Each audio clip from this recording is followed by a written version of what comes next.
Agent graduate, you've completed your studies in Canada, but your real mission starts now. Secure the post-graduation work permit before your time runs out. Welcome to your PGWP Mission Brief. First stop, your designated learning institution. Not every school in Canada makes the cut. Go to canada.ca, Designated Learning Institutions list. Make sure your school is listed, and crucial, it says yes under PGWP eligible programs. No DLI status, no permit, period. Next, duration matters. To be eligible, your program must be at least 8 months long and must lead to a degree, diploma, or certificate. Bonus tip, 8 to 11 months equals get a PGWP equal to your study time. 2 years or more, score a 3-year PGWP. Anything under 8 months, mission denied. Step 3, ready your toolkit. 1, valid passport. 2, study permit. 3, official letter of completion. 4, final transcript.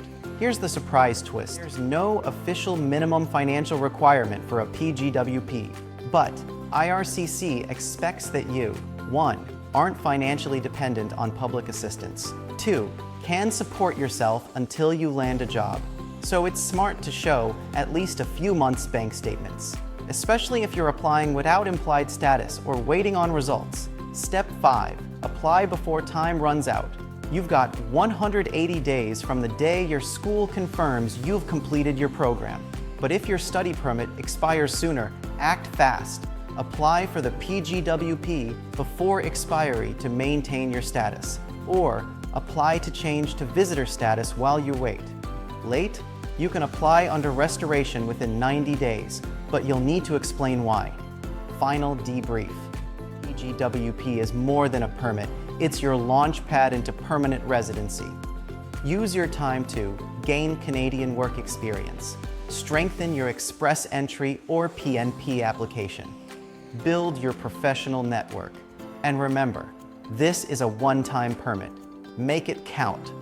Cracking the PGWP code, you just did. Like, share, and subscribe to Transplore for more missions unlocked. Have questions? Drop them in the comments and we'll get our Intel experts on it.